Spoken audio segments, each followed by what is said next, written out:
আসসালামু আলাইকুম। আজকে আমি সিমাইয়ের মধ্যে ডিম দিয়ে মজার একটা রেসিপি করে দেখাবো। খেতে কিন্তু দারুণ টেস্টি হবে। আশা করছি আপনাদের কাছে খুবই ভালো লাগবে। তাহলে চলুন দেখে নিই। প্রথমে একটা বোলের মধ্যে নিয়ে নিচ্ছি সিমাই। এখানে আমি লাল লম্বা সিমাই নিয়ে নিচ্ছে।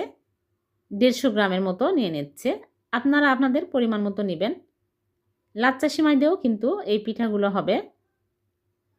এখন আমি হাত দিয়ে ভালো করে ভেঙে নিব। এইরকম করে গুঁড়া করে নিতে হবে।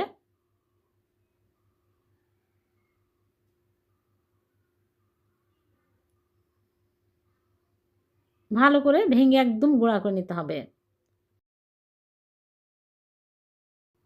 তারপরে এর মধ্যে দিয়ে দিচ্ছি চিনি। এখানে আমি 1/3 কাপ চিনি দিয়ে দিচ্ছি। চিনি আপনারা আপনাদের স্বাদ অনুযায়ী দিয়ে নেবেন, যে যেরকম মিষ্টি পছন্দ করেন। আর ময়দা 2 টেবিল চামচ দিয়ে দিলাম।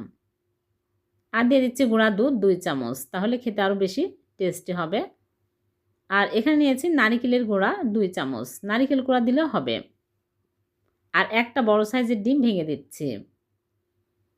ডিম দিয়ে ভালো করে মাখিয়ে নিব। এখানে দুধ পানি কিছুই দিতে হবে না, যেহেতু ডিম আর চিনি আছে এতেই মাখা হয়ে যাবে। মাখানো হয়ে গেলে আমি হাত ধুয়ে হাতে তেল লাগিয়ে নিয়ে এইরকম করে অল্প অল্প করে নিয়ে চেপে চেপে গোল করে চ্যাপ্টা করে নিচ্ছি।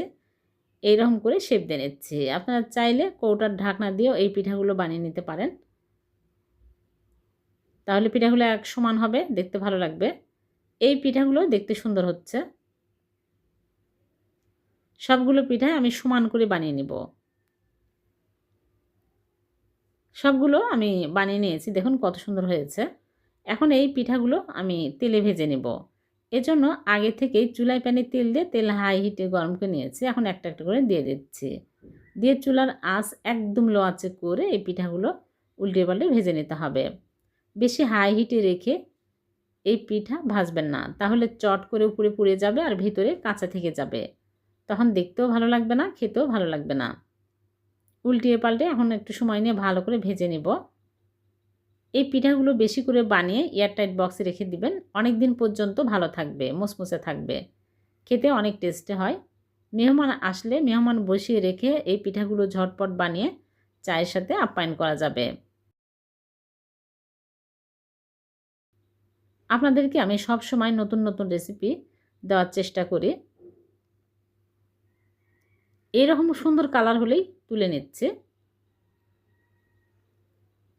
সবগুলো আমি ভেজে তুলে নিলাম, হয়ে গেল একটা ডিম আর সিমাই দিয়ে মজাদার মুসমুসে কুড়মুড়ে পিঠা। একটা ভেঙে দেখাচ্ছি, ঠান্ডা হলে আরও কুড়মুড়ে হবে।